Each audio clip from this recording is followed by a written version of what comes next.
En A Su Salud, conozca qué es la prostatitis, un padecimiento común y que afecta a muchos hombres. La prostatitis es la inflamación de la glándula prostática.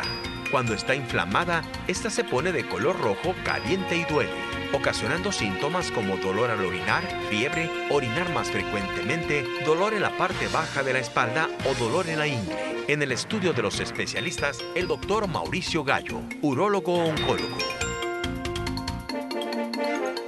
Además, conozca cómo es la vida de un paciente después de haberse sometido a una cirugía bariátrica. Las modificaciones afectadas en el tracto gastrointestinal después de esta cirugía requieren cambios permanentes en los hábitos alimentarios del paciente, que se deben seguir para que la reducción de peso tenga éxito. En el estudio de A Su Salud, el doctor Rodrigo Prieto, cirujano bariatra, nos platica cómo es el seguimiento médico y nutricional de las personas sometidas a cirugía bariátrica. En A Su Salud, entérese.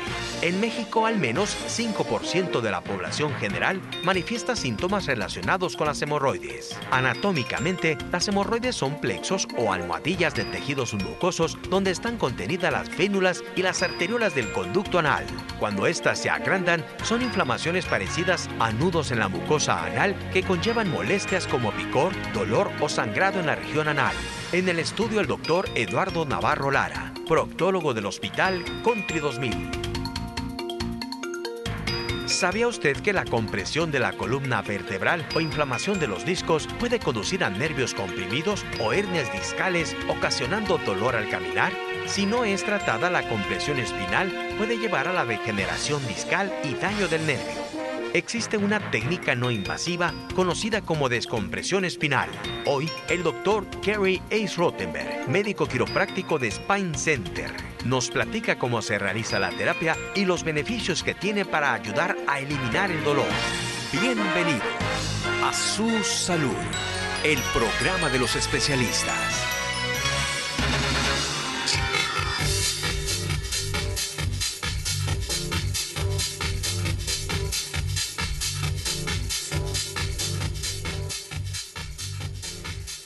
Bueno, ya estamos en A Su Salud. Muchísimas gracias por acompañarnos y bienvenidos al programa de los especialistas. Les saluda Joel Flores en vivo desde la ciudad de Guadalajara, Jalisco, a través del 210 Digital, la señal de tu ciudad. Si es martes y después de las 5 de la tarde, pues estamos en vivo, así es que te invito para que te quedes en este espacio médico.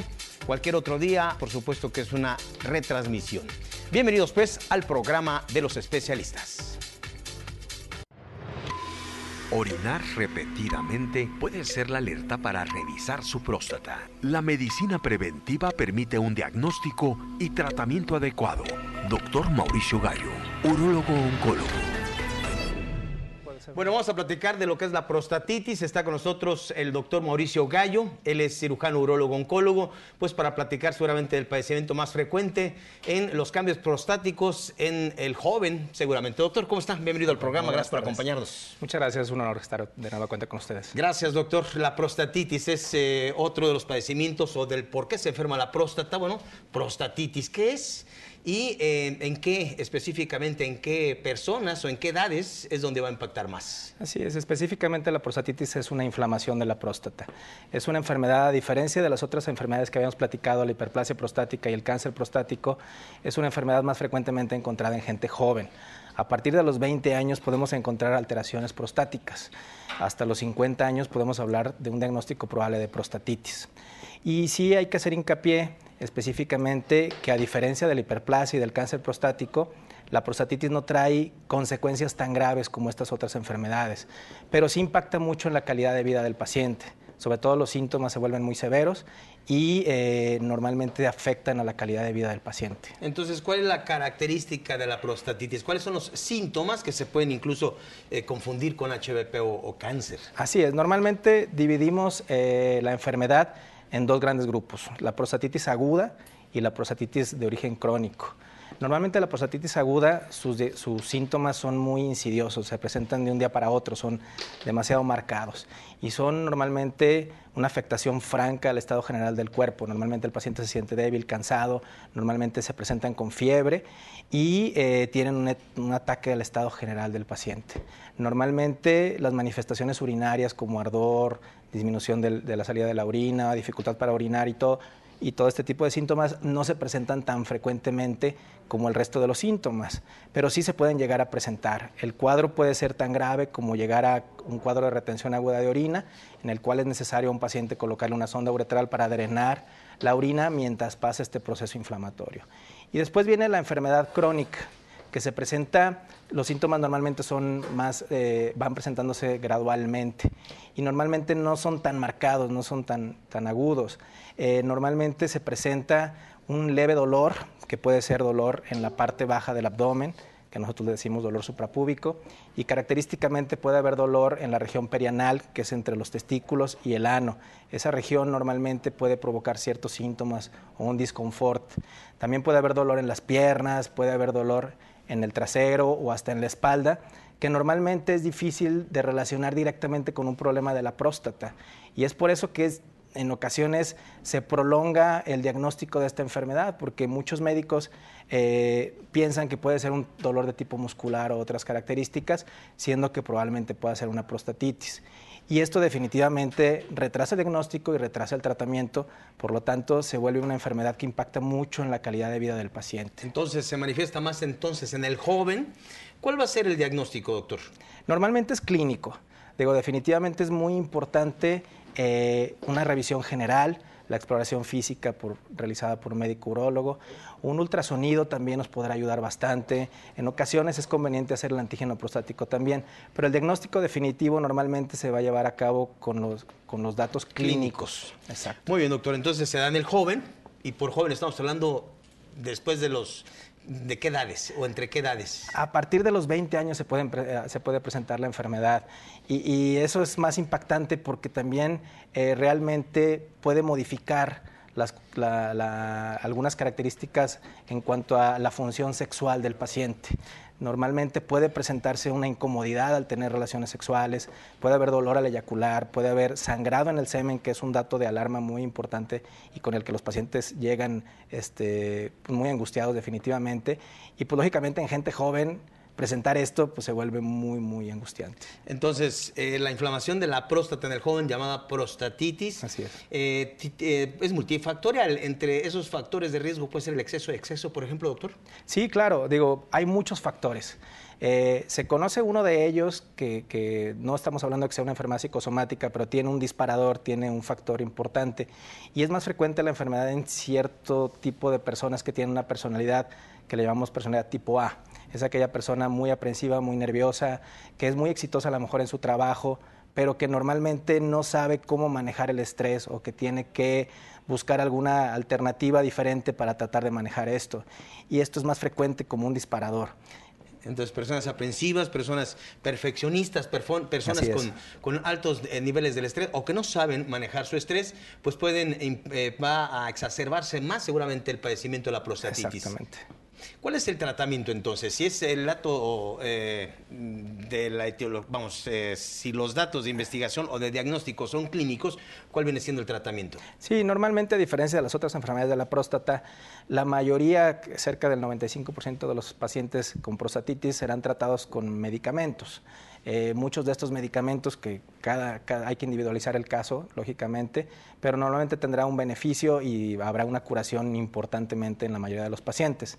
El problema de esta enfermedad es que hay tendencia a hacerse crónica normalmente y vuelve a presentarse como tiene un factor importante de lo psicosomático, tiende a regresar o a recurrir y esto pues lógicamente recae sobre la calidad de vida del paciente. Entonces, ¿cuáles van a ser los cuidados, vamos a pensar, preventivos, para evitar que se pueda llegar a inflamar la próstata?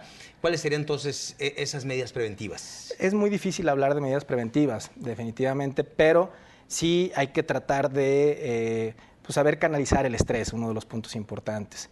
Tratar de evitar conductas sexuales de riesgo, modificar mucho la frecuencia de la actividad sexual es uno de los puntos también importantes. Pero bueno, es muy difícil cambiar la personalidad de una persona, básicamente es algo que no se puede realizar, pero sí buscar actividades alternativas que puedan ayudar a controlar el estrés, ¿no? Desde el punto de vista de la urología, bueno, ¿cuál es el punto óptimo para una actividad sexual, doctor? No hay un punto exacto. Definitivamente cada pareja conoce un ritmo, pero ese ritmo se tiene que mantener.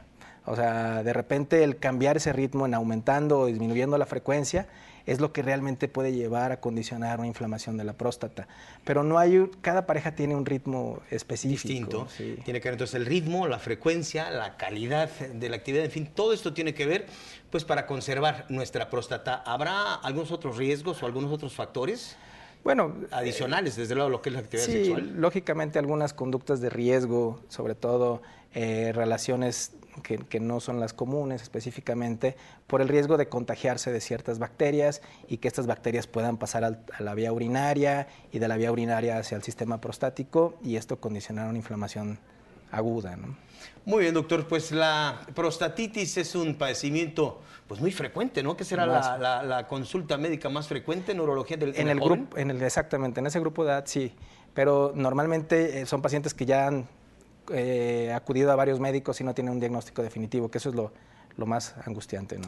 Fíjese usted, amigo televidente, la idea, la intención de toda esta charla, que estamos viendo un check-up urológico, bueno, es esto precisamente, de despertar conciencia en el varón. Después de los 40 o 45 años es muy importante que usted tenga un seguimiento, darle monitorear, los cambios de su próstata, y tenemos este check-up urológico en donde se incluye la consulta, el antígeno prostático específico, el ultrasonido prostático. Son estudios básicos para poder determinar y valorar la próstata, doctor. Así es. Son los estudios más generales y normalmente con esto recibimos un gran armamento para saber específicamente a qué nos estamos enfrentando en una enfermedad prostática, ¿no? O simplemente en la prevención. ¿Qué sucede, por ejemplo, si un joven con prostatitis y con todo este cuadro de sintomatología no se atiende? ¿Cuál será el impacto del padecimiento? Como te platicaba previamente, a diferencia del cáncer o de la hiperplasia prostática, no tiene una consecuencia tan grave, pero sí definitivamente afecta mucho la calidad de vida.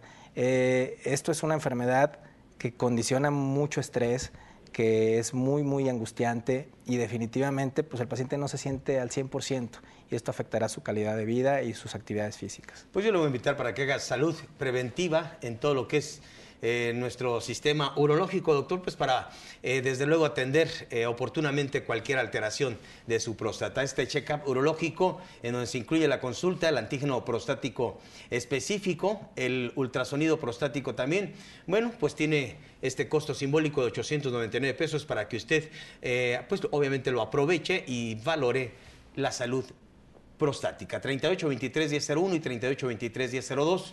Doctor Mauricio Gallo, del área de urología del Centro del Riñón Guadalajara. Así es, muchas gracias. Doctor, como siempre, un placer tenerle en el Igualmente, Jorge. Muy amable. Vamos a la pausa comercial y regreso con usted a Su Salud, el programa de los especialistas. Orinar repetidamente puede ser la alerta para revisar su próstata. La medicina preventiva permite un diagnóstico y tratamiento adecuado. Doctor Mauricio Gallo, urólogo oncólogo. Clínica de Cirugía Estético-Facial. Doctor Enrique Andrade, médico cirujano con especialidad en otorrinolaringología, con subespecialidad en cirugía plástica facial, en Bogotá, Colombia. Expertos en cirugía de nariz. Hospital Puerta de Hierro, Zapopan, Jalisco. Hoy en día, miles de pacientes buscan mejorar su rostro o su apariencia personal, motivados por el simple hecho de verse mejor o porque quieren ser más atractivos físicamente para el ámbito laboral, para el ámbito social. Hoy en día, verse bien y la imagen sí cuentan. ¿Y cuáles son los rasgos o elementos faciales que se pueden cambiar o mejorar? La cirugía de nariz es un procedimiento muy común que buscan los jóvenes y no tan jóvenes. Una nariz la podemos hacer más pequeña, más grande, eliminar la quiva del dorso, levantar la punta, afinarla, etc. Buscando y preservando la función y que esa nariz luzca bella y natural al paso de los años. Si un rostro es muy redondo y sin angulaciones, Se puede quitar la grasa del ichat y mejorar el área del cachete, dando la ilusión de que el pómulo se proyecta y la cara se adelgaza. Se puede también hacer una lipoescultura facial para eliminar la grasa por debajo de la barbilla o el mentón y marcar el ángulo de la mandíbula. Cuando el mentón es pequeño en relación al resto de los rasgos, se coloca un pequeño implante, también llamada mentoplastía, que es un procedimiento muy predecible, sencillo y seguro. Las orejas abiertas y malformadas pueden ser motivo de burla desde la etapa escolar y afectar la autoestima. Estamos comprometidos con ciencia, arte y tecnología para hacer de su cirugía un procedimiento seguro. Hoy en día, embellecer un rostro sí es posible. Clínica de Cirugía Estético Facial. Doctor Enrique Andrade Andrade, médico cirujano con especialidad en otorrinolaringología, con subespecialidad en cirugía plástica facial en Bogotá, Colombia. Expertos en cirugía de nariz. Hospital Puerta de Hierro, Zapopan, Jalisco. Bien, bueno, vamos a platicar con el doctor Rodrigo Aldape, ya está con nosotros, cirujano bariatra. Vamos a platicar qué sucede con el paciente que se somete a un procedimiento de bariatría, específicamente en cualquiera de las técnicas, puede ser bypass gástrico, por ejemplo. Pero, ¿cuál es el seguimiento y cuál es el comportamiento, que debe tener el paciente para esta situación? Doctor, ¿cómo está? ¿Qué tal, Joel? Bienvenido al programa de los especialistas. Pues bien, fíjate que es interesante porque la gente, bueno, pues va y decide someterse a una cirugía. Y ahora les voy a platicar qué sucede inmediatamente después. O sea, terminamos una cirugía que depende del tipo de procedimiento, pero un bypass gástrico entre 2 y 3 horas. ¿Y qué sucede, no? O sea, el paciente está bajo sedación. Está anestesiado, terminamos la cirugía, el anestesiólogo quita la anestesia y bueno, pues el paciente despierta, ¿no? No sabe nada. Pues no, Nunca ya terminó la cirugía, entonces ¿qué sigue, no? Entonces el paciente al principio pues sigue con un poco de los efectos anestésicos, pasa a un área que se llama recuperación, donde está al cuidado de un anestesiólogo y las enfermeras, y ya cuando está completamente recuperado, ya puedes platicar y todo, pasa a su habitación. Ya en su habitación va con unas medias de compresión neumática, siente un poco de molestias, pero no hay un dolor intenso, eso es lo habitual. Y a las 2, 3 horas, pues ya inclusive el paciente ya se puede levantar a caminar, fíjate. 2, 3 horas después. 2, 3 horas después de la cirugía, pues ya se sentó en su cama, pasamos a revisar cómo está y si está en ánimos de caminar, puede empezar a caminar. Las medias que les ponemos de compresión que ayudan a que no se formen los coágulos en las piernas, bueno, pues son ajustables, se pueden retirar fácilmente para que pueda caminar. Y bueno, eso es el primer día, así sucede, ese día no toma nada de líquidos y al día siguiente, en la mañana, pasamos a valorar nuevamente al paciente y bueno, pues si todo está bien le damos líquidos. O sea, solamente un día sin tomar agua. Al día después de la cirugía empieza a tomar líquidos a la proporción que indica la nutrióloga, que es entre 30 y 50 mililitros cada media hora. Y lo sorprendente de la cirugía, y es uno de los efectos más importantes, que no tienen hambre. Se sorprenden mucho los pacientes. Dice, doctor, pues no hay apetito. No tengo hambre. Y ya han pasado antes de la cirugía, como ya lo hemos comentado anteriormente, pues tuvieron una dieta líquida preparándose para la cirugía. Entonces, ¿cuántos días previos a la operación? 5 días. 5 días de la previos. cirugía, sí. ¿Qué es en base de puros líquidos? Líquidos, sí, con combinación con proteína. Y eso ayuda a disminuir la grasa visceral, a que el hígado se encoja un poco, se desgrase, por así decirlo. Y eso nos ayuda mucho a la cirugía, para que sea técnicamente más fácil. Okay. Entonces, después de la cirugía, los pacientes esperan tener mucha hambre porque no han comido en 5 o 6 días, ¿verdad? Y de repente, doctor, no tengo hambre. Y es más, llevan la sorpresa que toman los líquidos y toman 30, 50 mililitros y ya me llené. Entonces, ese es el efecto, ¿no?, de la cirugía. Y así sucede. El primer día se van entrenando en el hospital a tomar sus líquidos durante cada media hora, 30, 50 mililitros. Si hay dolor, le ponemos analgésico y nada más, ¿eh? Ya en la noche, generalmente la mayoría de los pacientes está muy bien, entonces quitamos la línea intravenosa y lo dejamos ya con el medicamento para el dolor vía sublingual. Al día siguiente, o sea, los 2 días de la cirugía, se van a su casa. A su casa, ya casi sin dolor, sin molestias al movilizarse, y regresan al consultorio a los 7 días.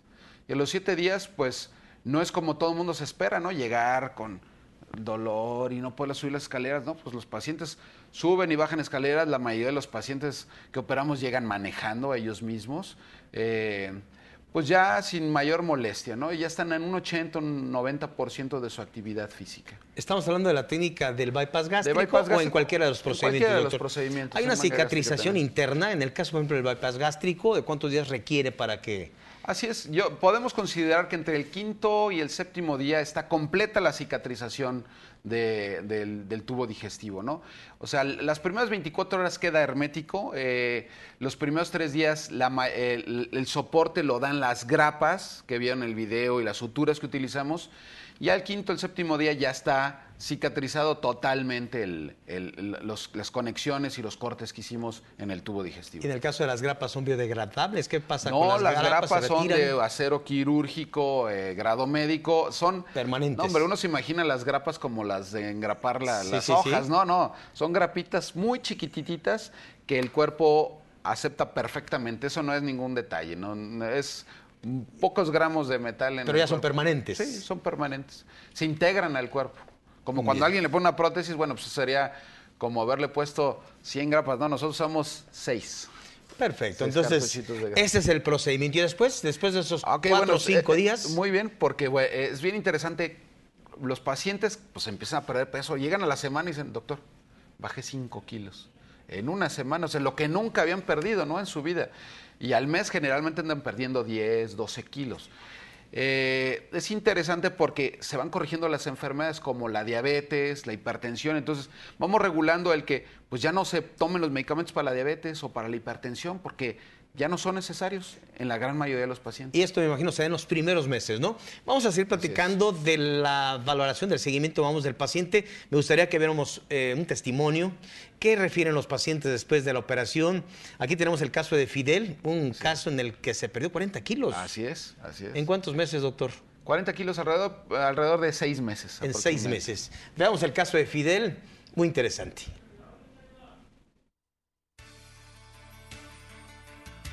Llegué a hacer talla 48. O sea, bajaba poco, me veía un poco mejor, notaban los cambios, pero los rebotes, que si por trabajo, por escuela o por lesiones, subía y subía y subía. Dietas, pastillas que me daban con los nutriólogos o con la gente pues que hace eso. Depresión, baja autoestima, en la salud pues ya era rendir menos, tanto en las actividades diarias, ya no se diga en la intimidad, ¿no? Que a veces uno también se cansa o no sé, que yo comía por emocional, mi hambre era emocional, yo sentía que llenaba huecos emocionales con la comida, porque todo el día tenía hambre. Yo le echaba la culpa que era hormonal, que era la tiroides, pero pues digo, nunca me hice un estudio como tal y una vez que me lo hice salí bien, entonces dije, no, solo tiroides, es lo que como más que nada. La solución permanente que está uno buscando, yo creo que a veces. Entonces ya con el bypass es como emoción, porque a lo mejor te encantan los tacos, pero te vas a comer un taco y te quitas las ganas del taco, ¿no? Sí es al principio muy, muy estresante el ver un plato de comida y no podértelo acabar. Te vas acostumbrando, preparaba yo mis platos normales de comida y decía, pues ¿qué hago? No me lo acabo. Y poco a poco va uno quitándole.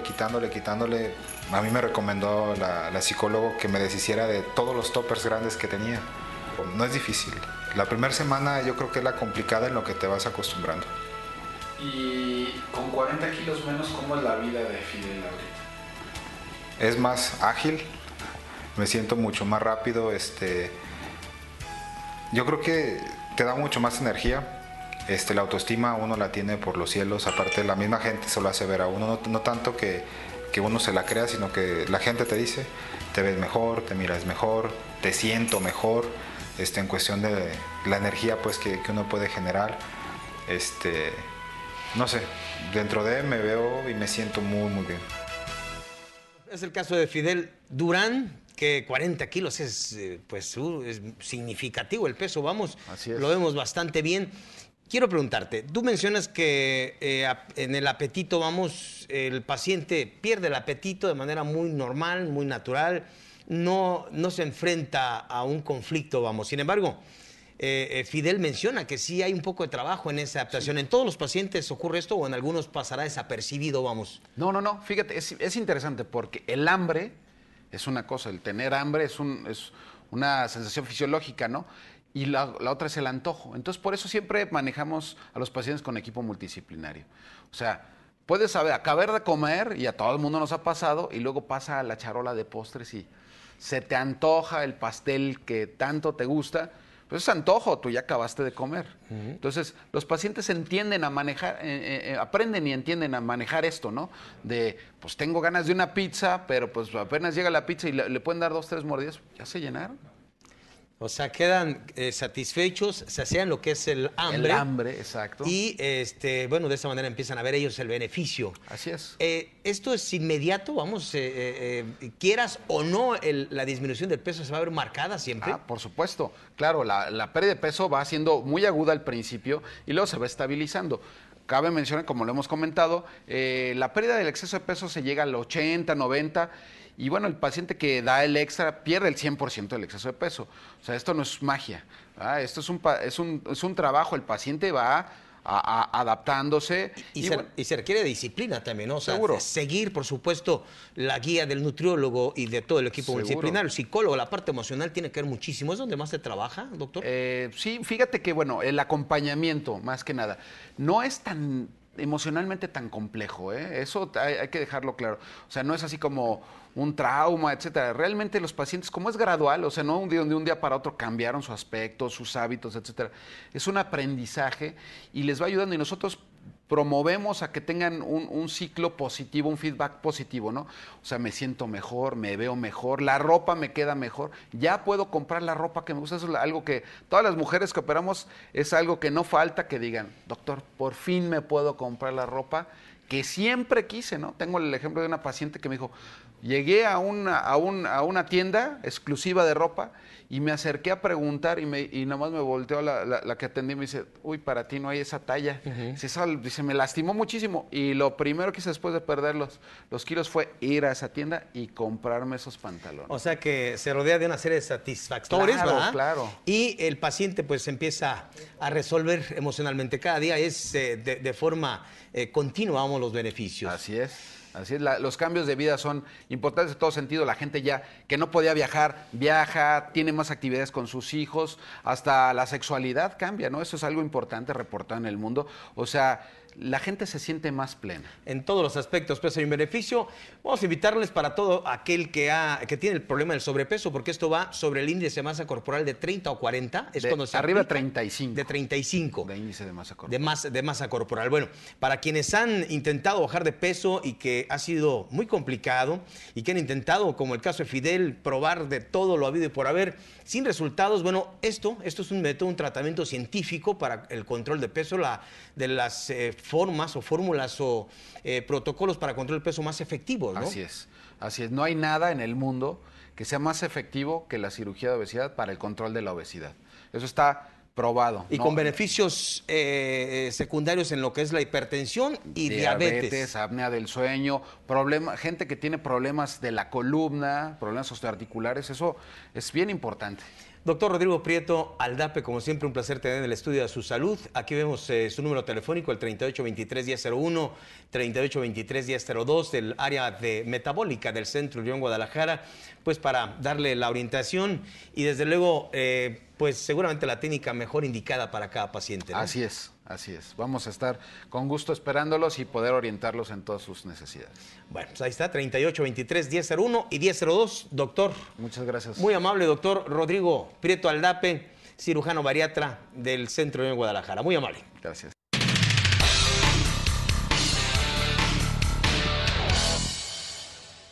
Nefrotips. En nuestra sección de Nefrotips queremos dejarte 5 de las 10 principales razones para cuidar nuestros riñones. Primero que nada, son órganos vitales. Son los responsables del control de la presión arterial. Se encargan de la producción de glóbulos rojos en la sangre. Mantienen el equilibrio interno en nuestro cuerpo. Y algo muy, muy importante, mantienen nuestros huesos fuertes. Consejos sanos del Dr. Riñón. Haga prevención renal. Consulta a su médico.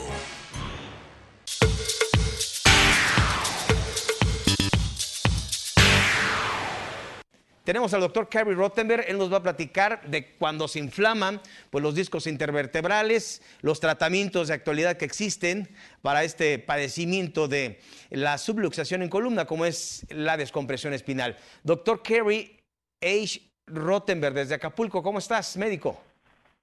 Excelente. Gusto verte, Joel. Muchas gracias, doctor. ¿Qué tal el clima en Acapulco? Excelente. Después de esta llamada voy a ir a la playa. Va, presumido el doctor. Qué bueno, doctor. Platícanos de este padecimiento. También nuestros discos se inflaman, se luxan. Y bueno, este tipo de padecimientos, platícanos, por favor, a qué se debe. Ok. Como sabes, hay 23 discos en la columna. Y la más común en el área de lumbar para tener problemas es L5, el disco L5, S1 o L4, L5. 80% de los problemas están en L4 o L5, los discos. Muy raro más arriba, pero normalmente la gente que tiene problemas. Y también tenemos problemas en el cervical con discos.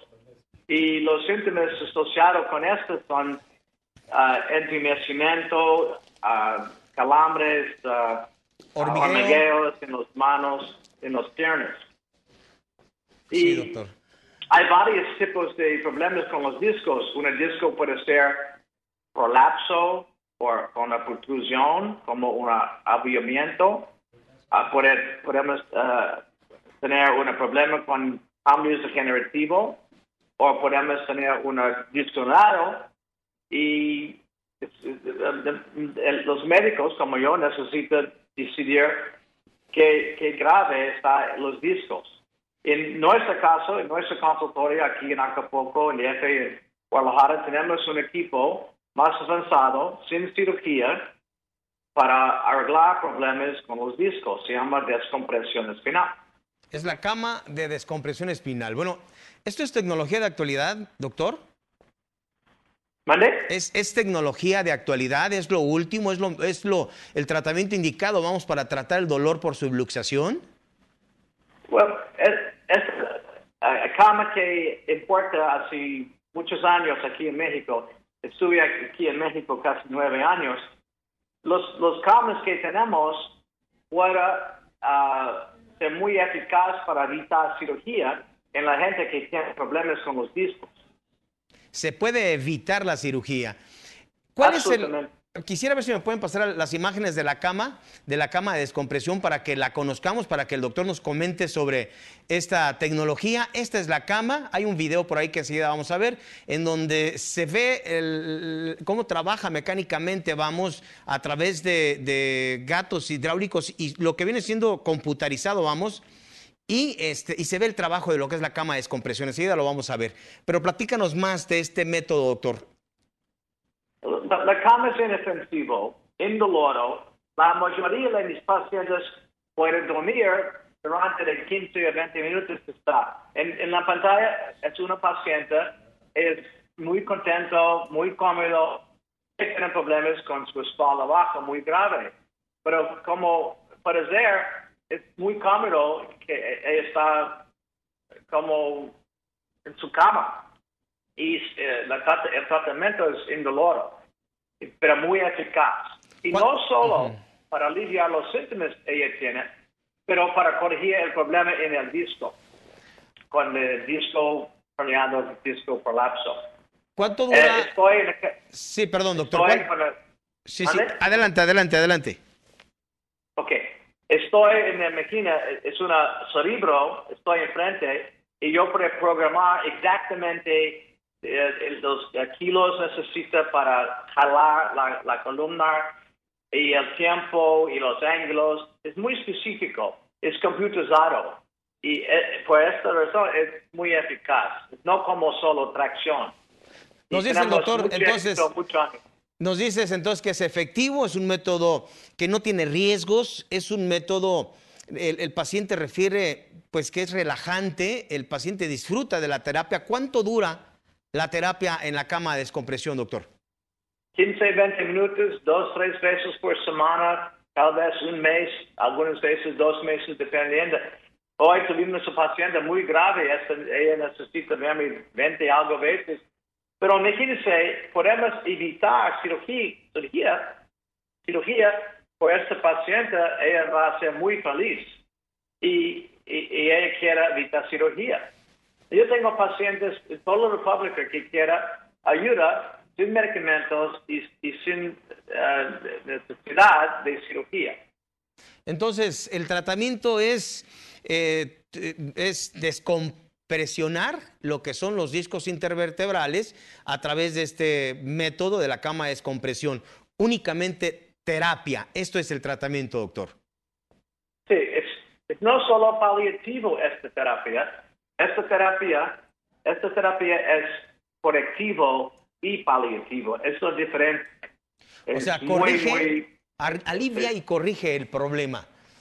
Claro que sí. Si tienes una hernia de disco, ¿qué quieres? ¿Cirugía o un método más conservador? Claro, bueno, más conservador. Son muchas las personas las que han visto el beneficio. Y menos costo. Y mucho menos costo. Sí, realmente es accesible la terapia de descompresión espinal en Spine Center. Bueno, líderes en lo que es el manejo del dolor por subluxación. En este caso que nos hablas de la L4, L5, la zona lumbar, vamos, que es donde más se manifiesta este tipo de padecimiento del que nos mencionas, doctor.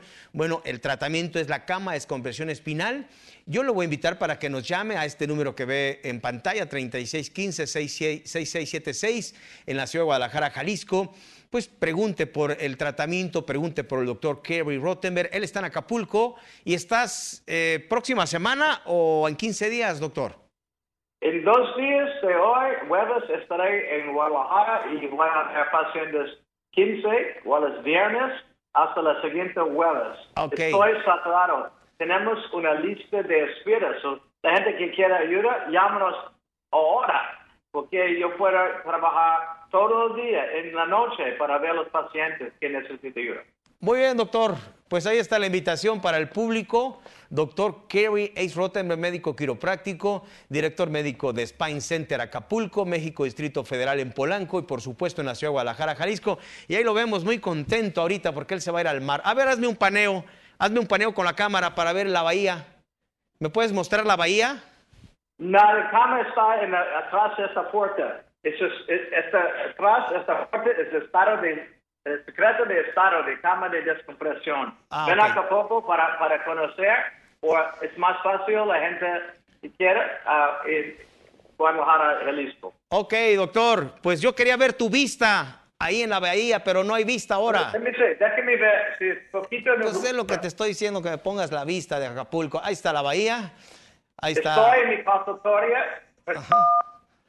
Bueno, pues ahí se ve la bahía de Acapulco en este momento. Pues bien, doctor, que disfrutes la playa, Muchas gracias al doctor Kerry Rottenberg desde Spine Center Acapulco. Acá te vemos en los próximos días. Gusto saludarte, doctor. Bueno, nos vemos pronto. Gracias por su atención. Gracias a ti, médico, el doctor Kerry Rottenberg. Visite nuestra página www.asusalud.tv, en redes sociales A Su Salud Oficial, nuestro correo electrónico joelflores@asusalud.tv. En fin, los distintos links aquí los ve en estos cintillos. La pausa comercial. Regreso con usted a Su Salud, el programa de los especialistas.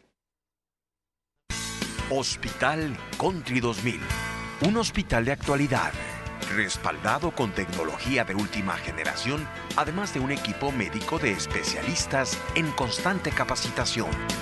Certificado por el Consejo de Salubridad General y reconocido con el Premio Nacional de Calidad 2015 en Servicios de Salud. Hospital Country 2000, proporcionando mejor calidad de vida a la sociedad tapatía y del occidente del país. Bueno, vamos a platicar con el doctor Eduardo Navarro Lara, él es coloproctólogo y me da muchísimo gusto recibirlo en el estudio del Hospital Country 2000. Un hospital, pues, recientemente reconocido con el Premio Nacional de la Calidad 2015, así es que siempre es muy gratificante platicar con especialistas que nos van a orientar. ¿Cómo está, doctor? Bien, Joel, gracias. Gracias por acompañarnos. Buenas tardes. Platiquemos, buenas tardes, vamos a platicar de lo que es la enfermedad hemorroidal, las hemorroides almorranas, también se le conoce, el padecimiento seguramente más frecuente, los problemas de las enfermedades del colon y del recto. Como coloproctólogo, pues, platíquenos. Las hemorroides o almorranas es lo mismo, ¿verdad? Sí, bueno, lo correcto es enfermedad hemorroidal. Es el término correcto, ya que todos tenemos hemorroides. Los hemorroides son componentes venosos en el canal anal que todos tenemos, es parte de la anatomía normal. Entonces, cuando estos paquetes venosos se enferman, ya se le conoce como enfermedad hemorroidal. Y es pues lo que lleva a los síntomas y a buscar la atención médica. ¿Cuáles son los síntomas? A ver, platiquemos de una vez de esta sintomatología que incapacita al paciente y lo lleva a hacer uso de todo lo habido y por haber, ¿no? Así es, Joel, exactamente. Eso precisamente es muy importante mencionarlo porque los síntomas de la enfermedad hemorroidal son prácticamente iguales a cualquier otra patología anorrectal, inclusive de colon, tanto benignas como malignas. El principal síntoma es sangrado al defecar, aunque puede haber también prolapso, prurito anal, ardor anal, dolor al defecar, pero todos estos síntomas se presentan también en fisuras, en fístulas y lo más importante en cáncer de recto, cáncer de ano y cáncer de colon puede haber, hay sangrado al defecar. Entonces, los síntomas solamente se puede diagnosticar si hay una enfermedad hemorroidal, pues con una rectosimoidoscopía, con la valoración del coloproctólogo. Entonces, es muy importante no dar por hecho o suponer que es una enfermedad hemorroidal por estos síntomas, que son los mismos. Ajá. Que se pueden confundir entre una y otra patología, ¿no? Entonces, este padecimiento entonces, es propio tiene que ver con el estilo de vida, tiene que ver con la obesidad, se relaciona con las mujeres embarazadas, en fin, tiene relación. Sí, hay varios factores predisponentes, como son precisamente la obesidad, una dieta baja en fibra, la herencia, el embarazo en mujeres, algunos tipos de ejercicio como que aumentan la presión intraabdominal como las pesas, el sedentarismo y algunas condiciones anatómicas de pérdida de la fijación de la elasticidad del tejido conectivo que tienen algunas personas. ¿Por el pujo que se produce, doctor? Exactamente. Sí, de Entonces, hecho, el pujo viene a exacerbar y a complicar cada vez más el padecimiento, ¿no? Así es, con el tiempo, conforme avanza la edad, los sistemas de fijación del tejido conectivo se va elongando y va perdiendo su fuerza y eso va haciendo que se dilate y se prolapse y se inflamen los plexos hemorroidarios.